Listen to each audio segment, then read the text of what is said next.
উগ্রবাদী গোষ্ঠী নারীদের ঘরে আটকে রাখতে চায় বলে মন্তব্য করেছেন বিএনপির সিনিয়র যুগ্ম মহাসচিব রুহুল কবির রিজভী। সকালে রাজধানীর নয়াপল্টনে বিএনপির কেন্দ্রীয় কার্যালয়ের সামনে মহিলা দলের অনুষ্ঠানে তিনি এসব কথা বলেন। রিজভী বলেন, উন্নয়নের এই বিশ্বে নারীরা এগিয়ে গেছে, তাদের কেউ দমিয়ে রাখতে পারে না। প্রতিটি সরকার তাদের সুরক্ষা নিশ্চিত করতে হবে।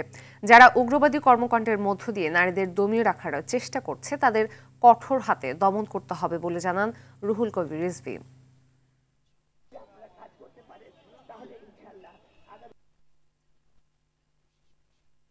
কোন উগ্র গোষ্ঠী যদি তার প্রেসক্রিপশন অনুযায়ী চলাতে চায় তাহলে আপনার সমাজ অগ্রগতি লাভ করবে না, সমাজ এগিয়ে যাবে না।